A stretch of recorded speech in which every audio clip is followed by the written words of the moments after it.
into the critical aspect of the recruiting, development, and training of top talent in the evolving landscape of AI-powered business analytics in the pharma industry. So I will let the panel introduce themselves, and I'm a moderator of this session. My name is Jean, and I'm from AstraZeneca.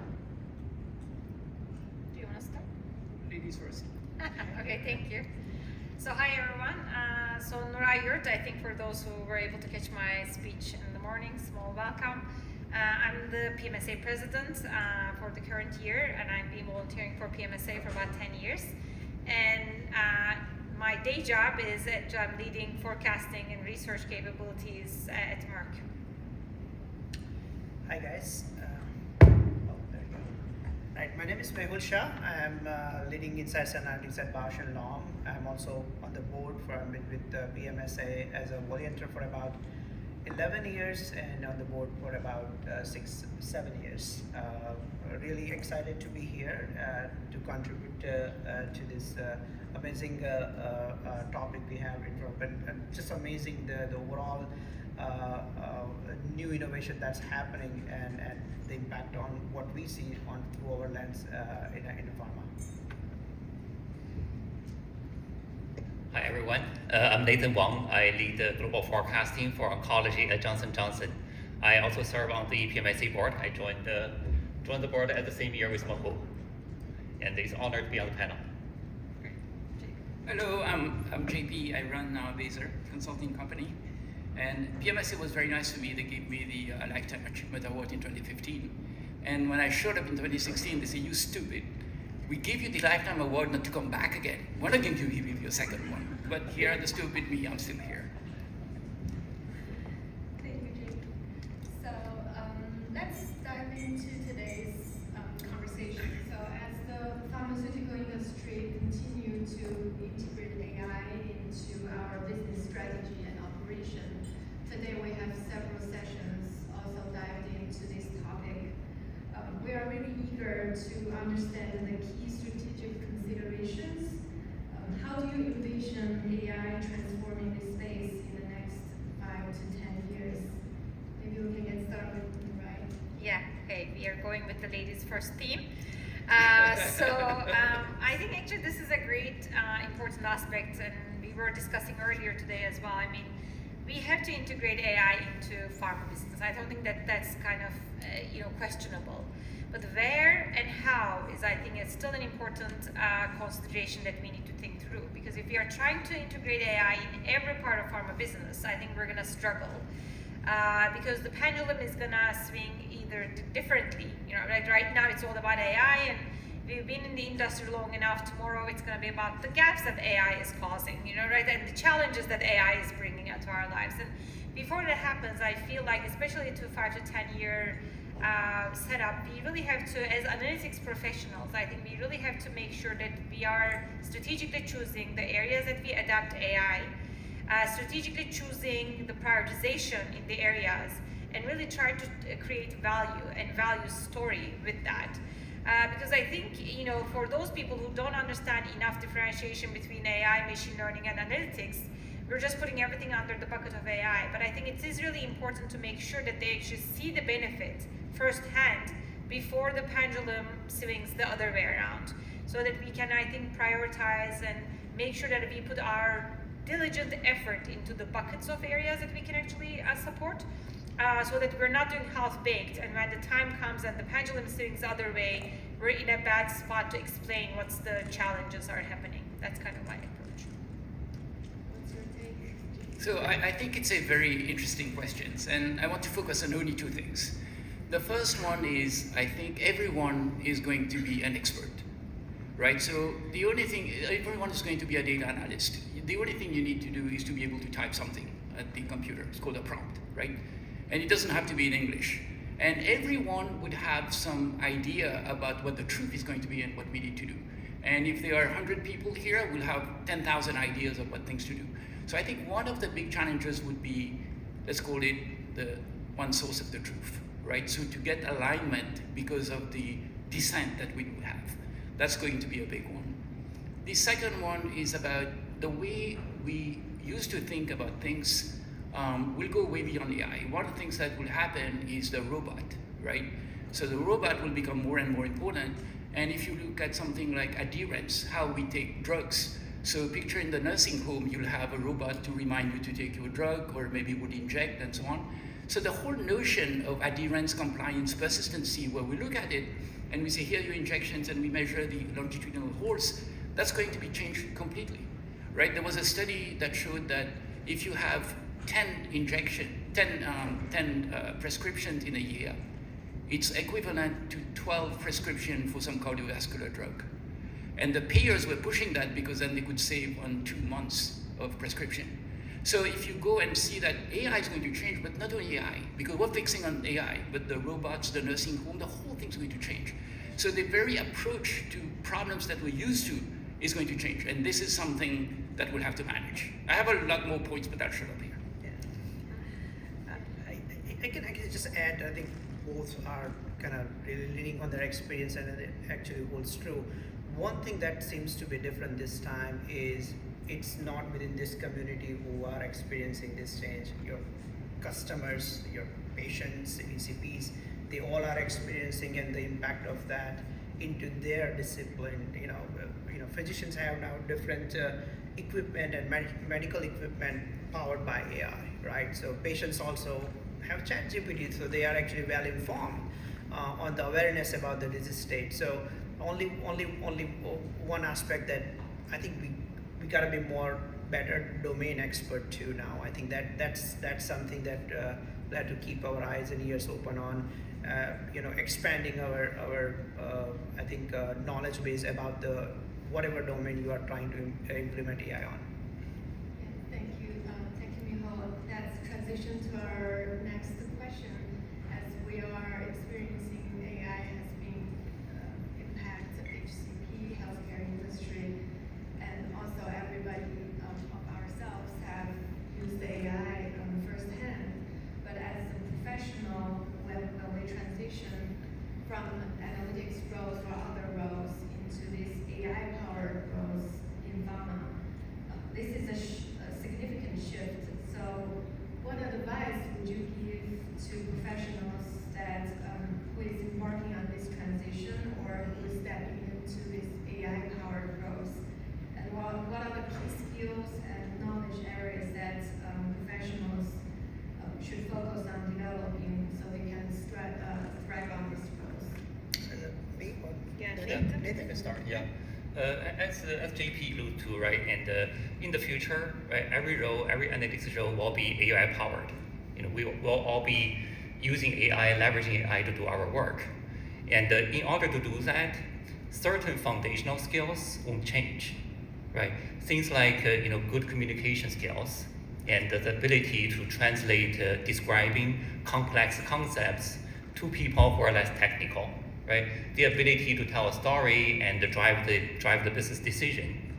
So those skill sets are very important, regardless of what kind of analytics we have. Right? In the AI world, of course, we need everybody need to build some robust knowledge in the AI, machine learning, and the data science area. Right? Have the knowledge of the key concepts. Right? So that we can live up to the challenge of the new world.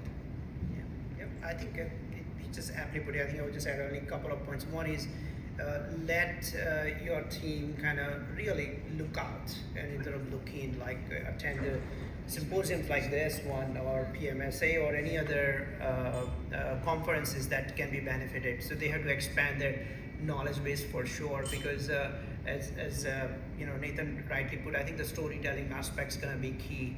You will still require someone to interpret what actually AI is telling you to in a simple English. Now, guess what? LLM is doing a great job, but still not there, right? But I think more and more knowing about the in tune with what the advancements are happening in this space and ability to really interpret what the results are, and are they verifiable, reproducible results, right? So I think in that where I see the individual contributor or someone who's coming into AI will continue to play a bigger role, right? Thank you for this we talk about the individuals, now talk back to the industry and how the AI initiatives are showing some impact. Even today we have wonderful sessions that discuss how the field alerts were deployed and we start to measure those impacts, even it's still complex and many companies are still tackling those questions. But for the panelists, as the audience is obviously very keen to understand how, as pharmaceutical companies, should measure the ROI or the impact of AI-driven initiatives.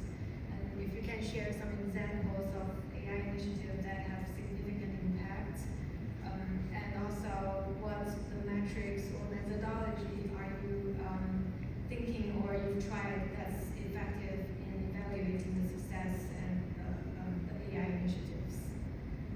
So maybe start with Okay. Julie. So when we talk about ROI, we make the assumption that the return is here. I think that with the AI, since it's very new, nascent, we're not sure we're going to get the results that we want. So one of the things we need to do is to run a bunch of experiments. A lot of experiments to circumscribe the universe of things that are doable with AI and things that are outside of the scope of AI. So this is, you may want to measure the ROI or the ROI of those things if you wanted to, but there are exploration that needs to be done. And I think that's going to be key. So once we are within that sweet spot or that sweet region that you can automate using AI, then I think the metrics are pretty good.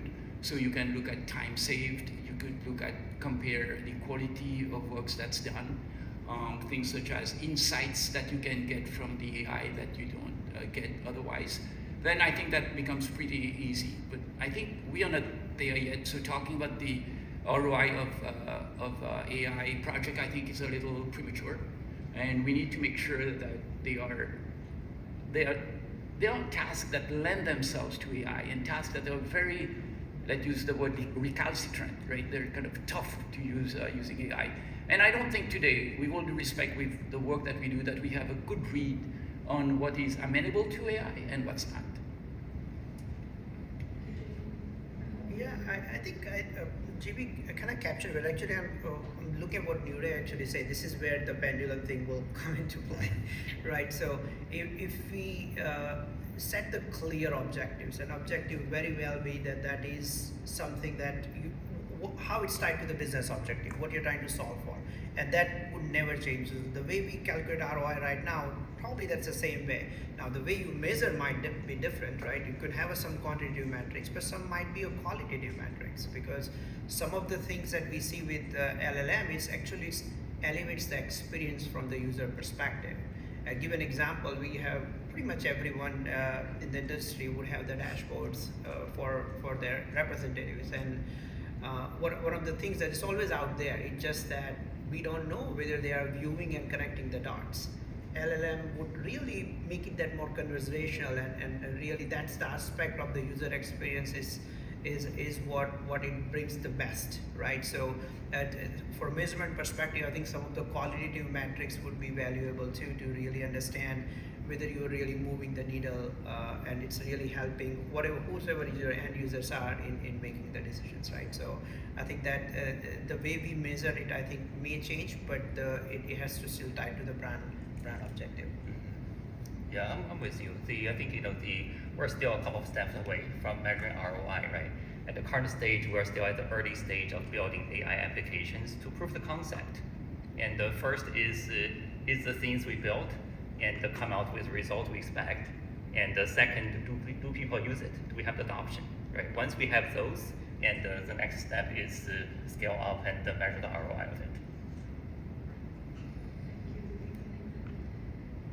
Yeah, as we dive into the impact of these AI-driven initiatives, also thinking of how we can potentially avoid some potential pitfalls from the AI projects.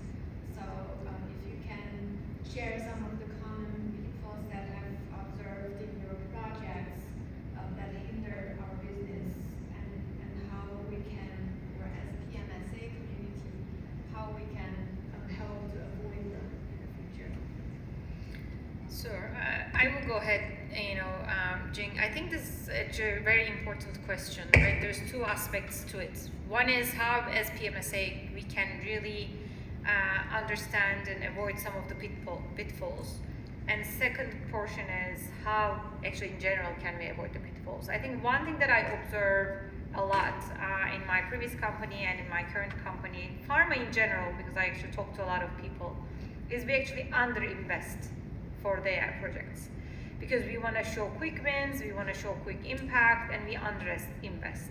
And then because we underinvest, we actually put ourselves into a challenge when we really want to scale and we really want to show ROI, right? So because we underinvested in the first place, we went with the bare minimum, we're not even satisfying the bare minimum requirements that actually user has, right? So that's something that we actually need to keep in mind. And I know we're not in a great budget situation in general in pharma with a lot of the changes happening, but I still think that underestimation is the biggest pitfall. Underestimating the budget is the biggest pitfall that I observe that people do. And I think PMSA community is actually very helpful in this setup. I actually have a lot of my conversations with our vendor partners as well as other pharma companies to really understand the required investment that's needed. And that's actually super important. I mean, again, here we are manufacturers and vendors, but that's something that I say to our partners. We are partners in crime. We're really trying to make sure that we actually do the best delivery. We're not competing. Because once I bring a vendor to work with me, it's all under my name from after that point. They're part of my team. That's basically what's going to be shared. That's going to be what's going to make it successful. So it's critical that we create transparency, we create relationships, long-term understanding with each other, because that's actually what's going to make us successful as the analytics, teams, as the analytics groups. Whether it's vendor, the manufacturer, doesn't matter, because at the end we are responsible for the business to really deliver the value. And I think we should definitely utilize those opportunities, as we mentioned, learning, growth, all of that, but also creating real partnerships and long-term partnerships. Beyond just transactional alignment, I think will definitely help us with the AI-powered projects. Thank you. Yeah, another pitfall that may link to the underinvestment as well is the lack of effort in the change management, and also the continued investment in the pull-through of applications. Right? When we build the AI application, and I observe people spend a lot of efforts in painting the great future and gaining investment support from the senior management, right? And also a lot of effort went into actually building the application. Then, after the rollout, and there was often, lack of continued training, communication, and enhancement, right? Over time, then the adoption started fading, right? And eventually the application may sit here just collecting dust, right? And even worse, right? Our IT data science team at the back end still service those applications, even though they're free users, right? So it's to avoid this, I think we need a comprehensive plan at the start, right? With the investment in the building of the application as well as in the rollout and continued pull-through. Can I add something? So another point I think, which is more on the technical side, is how much data you feed to the LLM. Right?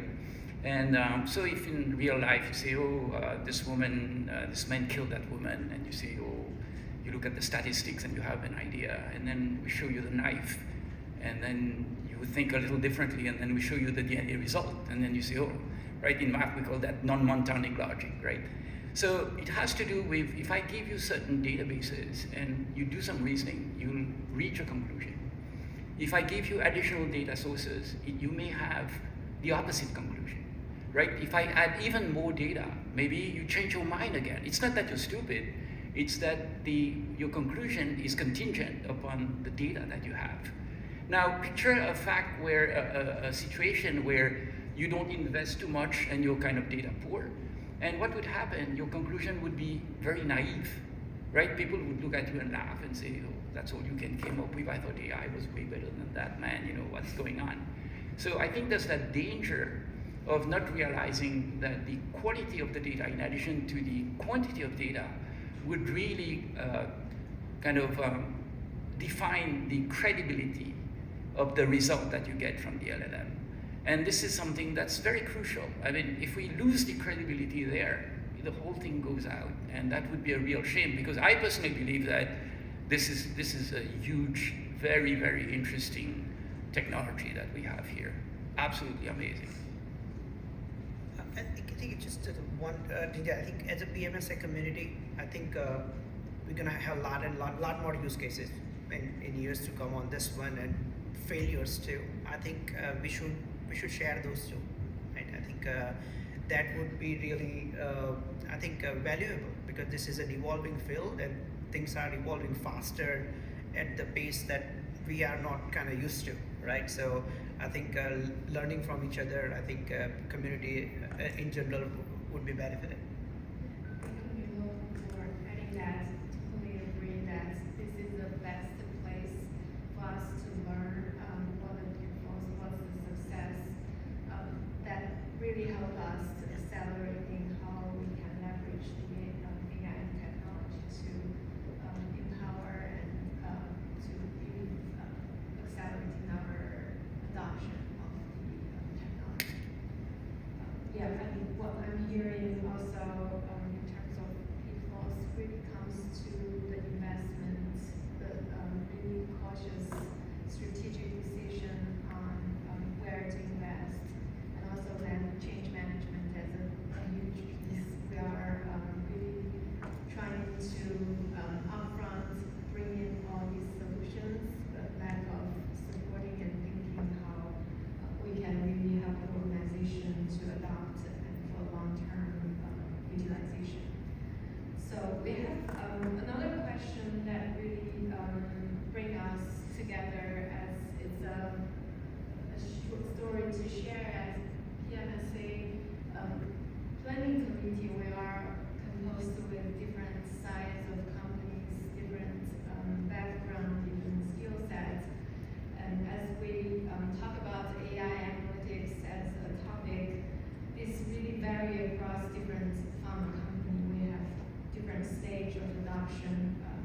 So this question really comes to what are the distinct opportunities and challenge in analytics growth for different companies across big pharma, small pharma, emerging pharma, as well as our partner, and how can organization tailor their strategy to maximize the potential of AI analytics within your specific context? Yeah, I can just kick it off, and the panel I think will contribute. I'm coming from a big pharma point of view, obviously. I think the biggest challenge in a technology-driven motivation that we all have for our careers, actually communication becomes, and I want to underline what Nathan said, it becomes even more critical than ever. That's actually the differentiator.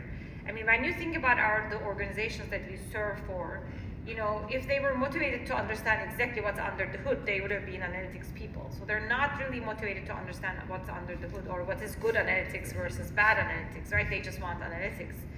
So then it becomes really our job to understand, to be able to communicate the difference between good and bad. Like what is actually really the investment and what's not enough investment. And that actually becomes really, really critical in my opinion. And this is actually an opportunity and a challenge. And the reason it's a challenge is we're in our roles because we love math or statistics or coding, right? So it's not like if I really love to be a news media anchor, I wouldn't be in this role. But it almost requires all of us to almost have those basic capabilities of a media reporter, a salesperson. And I will tell you this like from my own career journey, right? When early on, one of my mentors told me, like, you should really try sales. I'm like, sales is just the last thing that I'm ever gonna do. And currently ask me my job description and I'm gonna tell you it's sales. So never say never, for those who are still young in their careers. And it's like just such an important aspect that you actually have to balance what you love to do and what you have to do, and really create that balanced approach, because it's actually becoming more and more important as there's more and more data out there, to JP's point, right? More and more AI out there. Everybody can agree or disagree to the quality. So the communication and separation of that, what's really needed versus what's not, becomes really a big I think, opportunity, at the same time, a challenge for this talent, especially in big pharma, I would say. Hey, Nora, I want to echo the good versus bad. And I don't use the word good or bad. I would use the word easy versus relevant. So when you look at the AI, things that are easy to do is what LLM do you want to use? What SLM do you want to use? Which one should you use? And then use another LLM to evaluate the results of the first LLM and then say which one we should use. I think this is easy intellectually. But the harder one, not harder, but the more relevant, is it the right approach to use? What is the combination of algorithm versus AI? I think the harder problems that we as a community should be addressing, as opposed to do the easy things where we don't have to think too much. So I think that's a very big challenge, right? We know about hallucination. We know about the limits of, for example, the kind of the partitioning of the knowledge and what things, for example, how much does the RAG really help us? And to what extent we create the bubble because we function only within one set of data sources. Those are hard questions and relevant questions we should be addressing. I think it's very easy to take the easy questions and show that we're busy and we're doing a lot of things, but not really answering the relevant questions. I think that's a big challenge that we have to face. Yeah, I work for another big pharma. I can totally relate to what Naraya was saying, right? And especially in big pharma, and as an analytics leader, it's more important to be a good salesman. Because big pharma's organization is complex. You want to do something, and you have to walk the square and get support from 50 stakeholders, right? And it's just slow things down, and you need a lot of effort to do that. I'm the only one actually at the client that represents big pharma or small to mid pharma. But I gotta say, leadership top to bottom, from CEO to the mid-level management to individual, everyone is excited about this because they actually, CEO, I really actually think that this is a level playing field. This is really bridging the gap, right? So at the end of the day, what we are in the business of is to understand from the data to the insight to call to action, right? I'm trying to bridge that gap. Big pharmas obviously have a lot more investment, more approach that's more grounded and long term, and that requires heavy investment. This one essentially kind of bridges that gap too. So they are seeing it as a use case basis, but make that decision. Money would be there. Go and do it, less bureaucratic. So they see it as more of a flexibility and innovation that what mid pharma kind of offers. And I think the one other opportunity that big pharma within this community we see is availability of funding. All right. So for mid pharma, just right now budget is there for if you are really going for the right use case. And one challenge that I see is for mid pharma, which is actually significant, is getting your compliance and legal on board, right? Because these concepts and these are the things that they've never heard of, and suddenly they are getting.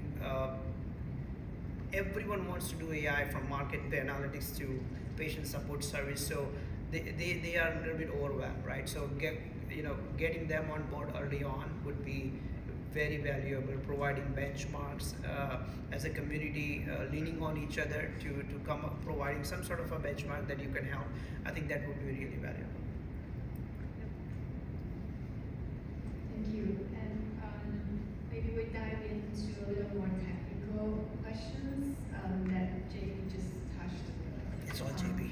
As the landscape of the AI has continued to evolve, and the new development you just mentioned, as RAG, as multimodal, and multimodal AI and agentic AI, how are these new developments influence your AI strategy in the organization? I think it makes it much more difficult, right? Because things are changing.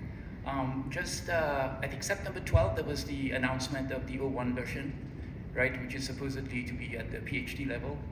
And if you know Terence Tao, the smartest math guy in the world at UCLA, and they asked him what he thinks of the O1 version, and he was saying he's the level of a mediocre PhD guy. So that's not too bad, right? The mediocre PhD guy, but maybe what's the other one's like 1,000 days is the the other time that we have. So maybe you'll have very good PhD level. So I think a lot of what we're talking about, and I think there's a presentation that was done today by someone, I forgot whom, about the agentic approach in Sendo.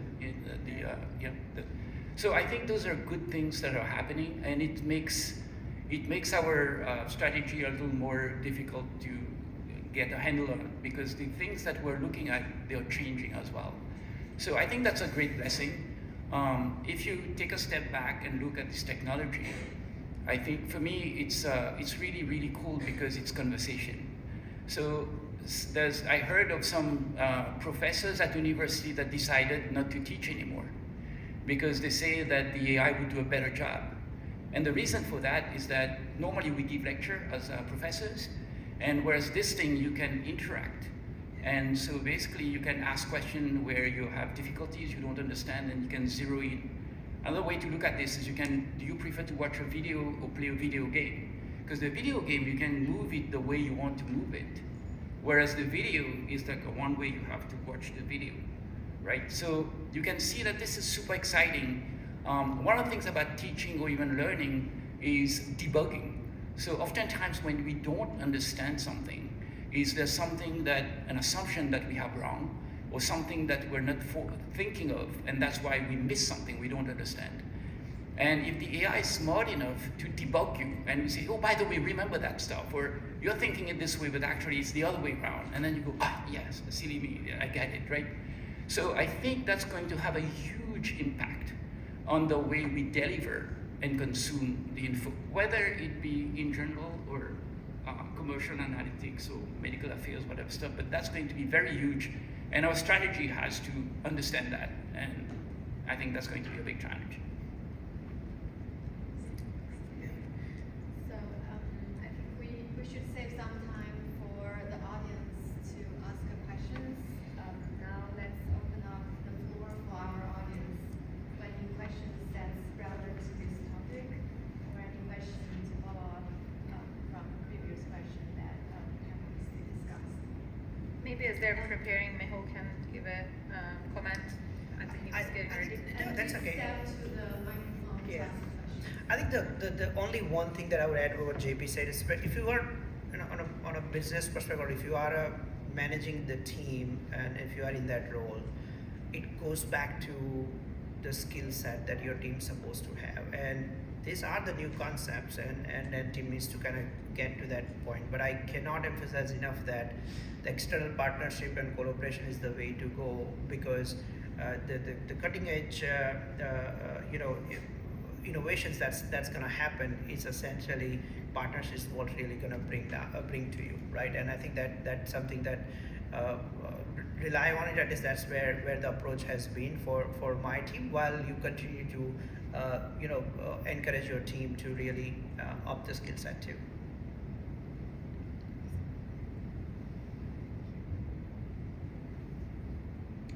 Yeah.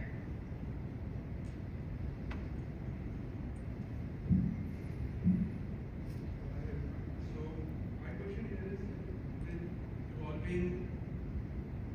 with ever-evolving landscape of AI, on a day-to-day basis, the landscape is evolving. So where do you think the industry will put a full stop to that, in the sense of AI? As JP was mentioning that with LLMs, if one thing goes wrong, the whole system is going to go for a toss. The same thing, where do you think, if yes, there will be a boundary that will be drawn, or no? If yes, where will that boundary go with AI?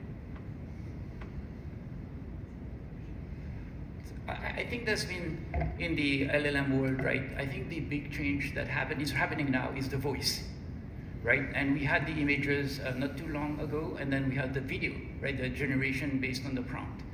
And to some extent, I think that when you talk with someone, whereas opposed to when you read something, or someone talks with you, not the monotonic PDF voice that we used to have, but real good voice that we have with the LLM today, I think people would absorb information much more, and it's going to be much more convincing. That's a good thing, that's a bad thing as well. Because if we sell you crap like in politics, then people will buy that, right? So I don't know about kind of a marker where people would change it, but I think it has to be with the medium, right? So essentially up to now it was text, and then we have voice, and then we have videos, right? And I think those are big markers in terms of the evolution of the LLM. And I think those maybe kind of define it, but not the sophistication, because it's kind of tough to say your LLM is smarter. Every week there's some benchmark that, you know, you get all the big LLMs and the rating based on the question, and you read those every year or that. But and the industry needs to move, right? And you're not going to wait for those things. So I think it would be more like not a quantum leap, but a qualitative change that maybe triggers some maybe slight shift in the strategy. But I don't think we're waiting for something to happen. This is me talking.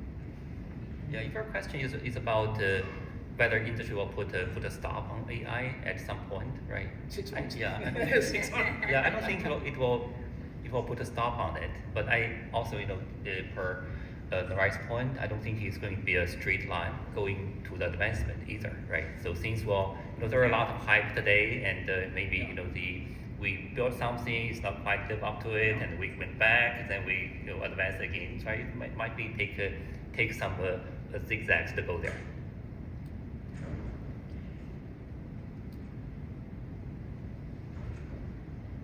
I'd like to return to a question earlier that got the first part answered, and the second was, that's a good question, we should get to it. Could you give an example or two from the last year and a half that you tried something in AI and it didn't work?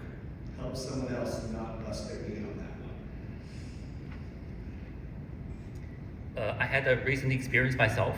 Okay, See, it's not building something; it's using AI for something. So we did a culture survey in our organization, right, and collected verbatims from a lot of team members, on our culture. So I was thinking, hey, maybe I can leverage ChatGPT to help me bring out the key takeaways. So I give those to ChatGPT, and also ask ChatGPT for every key points you give me, and give me a couple of verbatims that the supports the point, right? For sure, 5 seconds later, I got the results. Very impressive, and I then I try to look up those verbatims that AI quoted. It's not there. Hallucination. So that's what we talked at the lunch table, right? The one downside of AI is AI can confidently tell you something wrong. So it's important to continue validate and monitor what AI gives you. I can actually give an example. We just tried to actually create AI on the market research studies we've done. First of all, it was really hard with compliance because they actually really did not, and we were all doing this on unstructured data, not the structured data in the back end of the market research, but unstructured data that actually came as the verbatims, as the summaries. Our compliance had really tough time. But on top of that, we've also discovered a lot of the LLM modeling, even though we tried to really operate in guardrails, gave us wrong insights, right? So, I think it's not new to anyone to LLM to give wrong insights. You go back, you tweak your model, and you come back.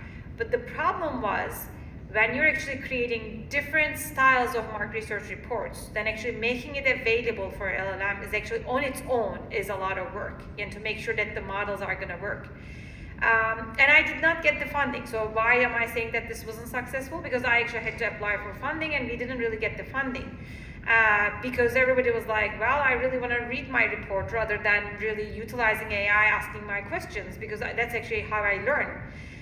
So some of these elements, I think, in terms of what we want to do, it looks like it's going to be great, right? Everybody's going to summarize 50-page market research reports.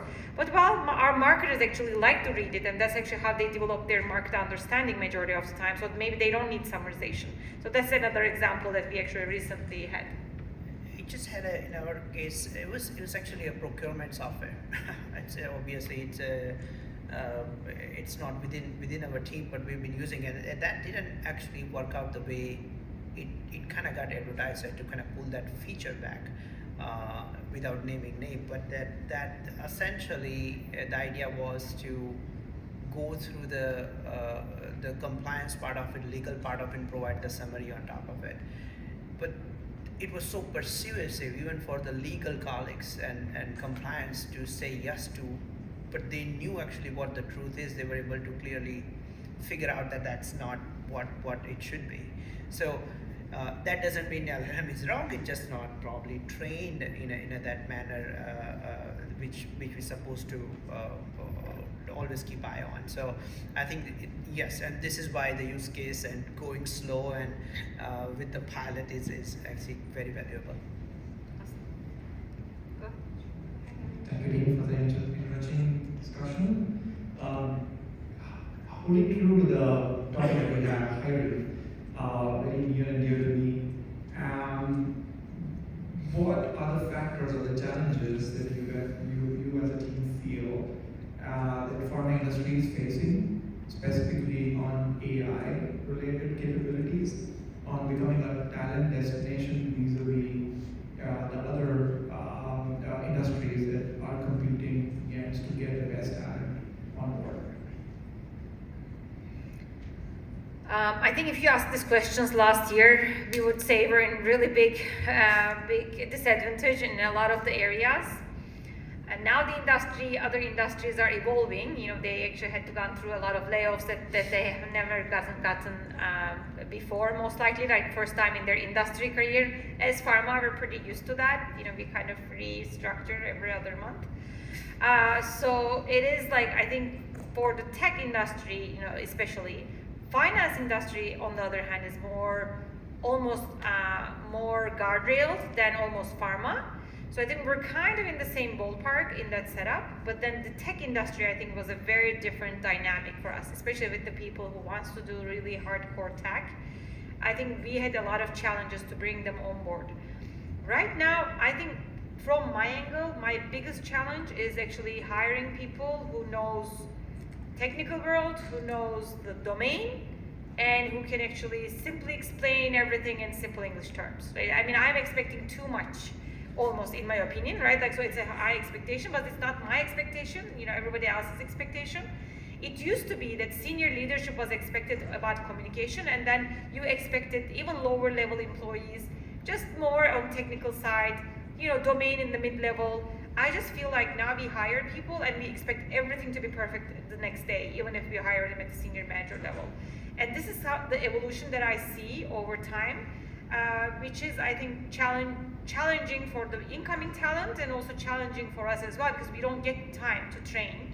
And then that actually means now we're trying to make sure that everybody knows everything as we hire, which is, I think, to me, is the biggest challenge. I think associated with hiring is training, right? We have more people to train than people to hire, right? And so an image comes to mind is, for example, your assignment is to dig a trench, right? So you have to dig a trench, and we have different tools that you can use to dig. You can use a hoe, you can use a spade, and so on. And I think the fact that you use statistics or AI, you've got those ML techniques, we have to be very cognizant of what the task at hand is. So oftentimes we lose sight of the work we need to do, and we focus entirely on the tools to do the job. And so I go back to the point that Nurai was making. I think that one of the things that we're missing in the industry is knowledge of the domain.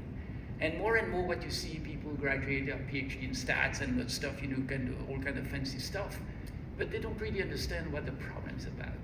And that's a big problem. And I think many reasons you can explain. One, it's not taught at school.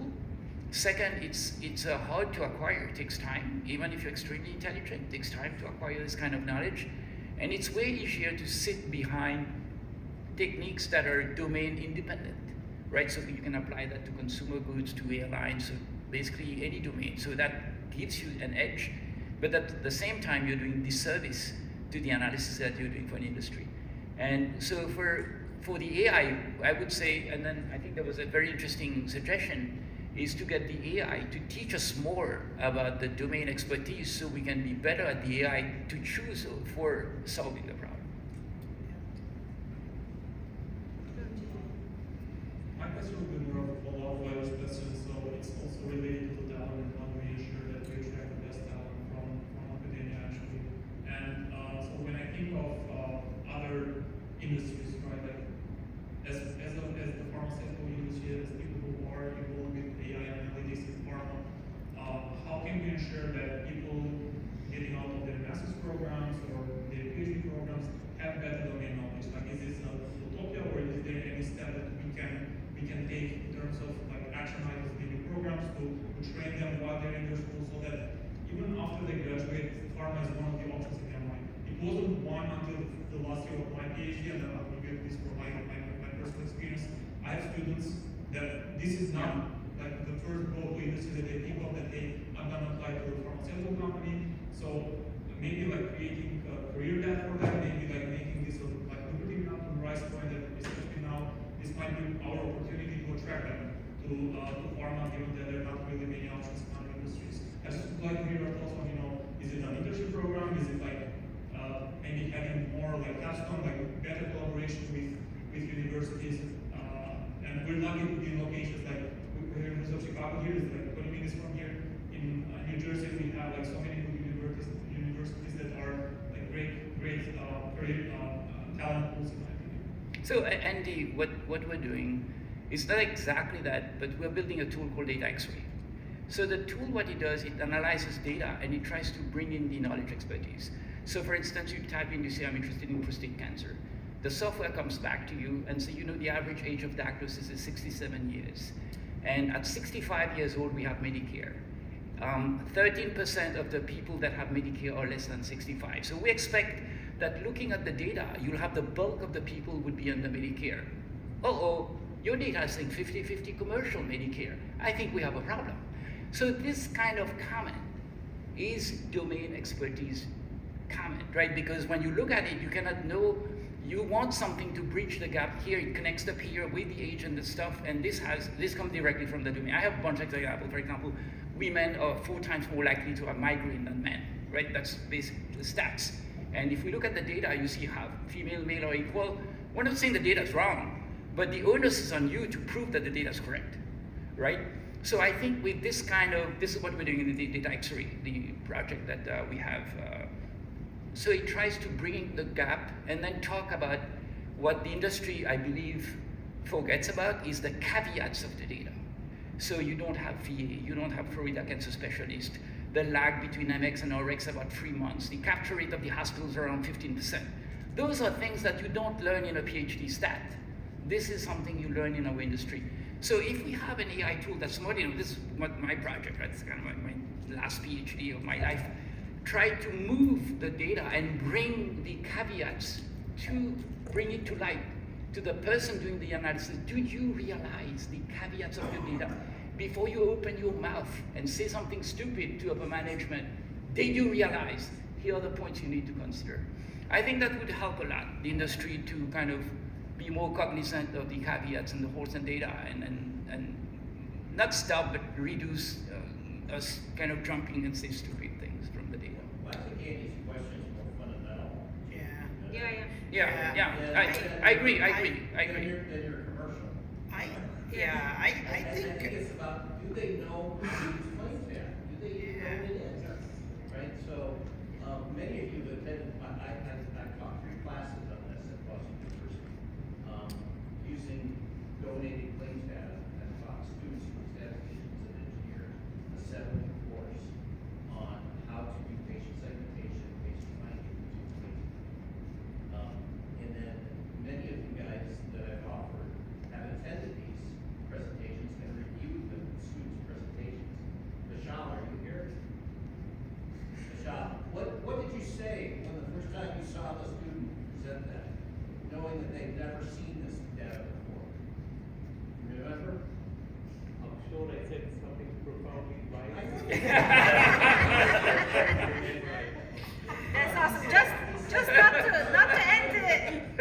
to end the conversation, Scott. Just I actually wanted Mehul who wanted to Yes. respond. So No. and we will hear Vishal's comments later. I promise. No, I think Scott. Sorry, I think the question was more in general. I think I could be an of one here, but it is not that easy to suddenly snap and you get the domain expertise, right? Things that we have learned over a period of time, failing, and I think if you really, your question is more around how really excite the new members to get into pharma is to really, we have to show that vision why you want to get into pharma to begin with, right? So it has to be a more beyond just the data science. If you are data science, then hardly it matters. If that's where your vision is, you could be in any place, right? It could be any vertical. To come into pharma, you gotta have that higher purpose and you need to believe in it, right? So unless you have that passion, I think it will just fizzle out at some point. Yeah, no, I mean, I think I actually want to say, which is great, right? You know, Scott's idea about classes, JP's idea about, okay, if we can actually give them the summary of what they need to learn. I think these are all possible venues. But if we come to the real site, and I've been doing this for a long time, right? You know, and as well, like, as I gauge interns, and I actually really want to give them the chance and effort and energy, because hiring an intern means you have to give them the effort and energy to teach them, which is a lot. And my IT takes a month to give them a laptop, and then my data science people gives another month to give them access to data, so I have just a month to really teach them anything. But I think what challenges us, and I will tell you this for pharma, traditionally, pharma path has been coming from consulting. So consultants and our vendors and our partners like JP trains people and then we hire them. But right now, the speed is not enough. And that's actually why we are at a gap where we're hiring people outside of PhDs, we're hiring junior talent with no training. And as pharma, we're not ready to give that training because we've never done it. That's not in our programs. We don't have 6 months to say that, okay, learn this, learn that, because a lot of our vendor partners I know have that. And I think that's actually a gap that we need to brainstorm, because one of the struggles I also have, I get a lot of interns, but I cannot give them job guarantee. Finance gives them job guarantee, right? In 6 months, I don't know the new structure is gonna be, so I can't really tell them that there's gonna be a job for them. And that is actually in full transparency, my big challenge in terms of motivating people in so much that I don't know if I can give them a job, like, because our industry moves so agile. Finance and IT, this is actually different, right? We actually blame them.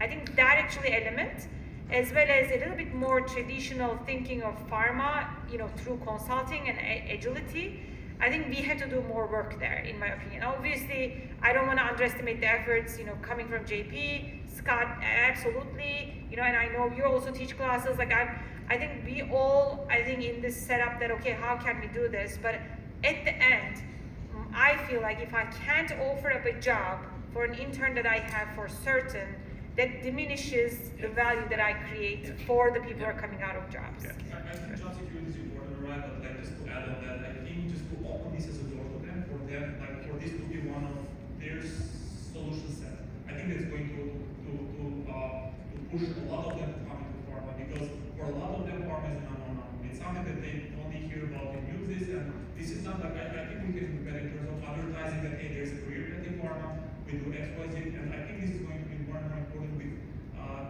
having tools more complicated like Gen AI, right, which require more sophisticated and are really technically challenging as well. But I just wanted to Thank you. Thanks for sharing your perspective. Thank you. As well. Thank you for sharing, and thank you for our esteemed panelists for sharing their insights and experience with us. So this brings us to the end of today, and today's discussion and all the sessions are really shed lights to the crucial aspects of building the data science and analytics team that will shape the future of our industry. So we hope these insights shared today and the learning you take away will serve as a catalyst for our further innovation this rapidly evolving field.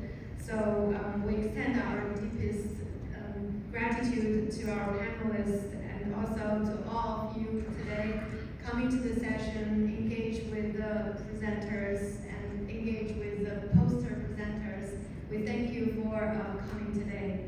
Thank you. I just want to say, for those who have been waiting to ask questions, feel free to find us in the networking event. We will be happy to help that. So thank you. Thank you. All right, thanks everyone. Thank you.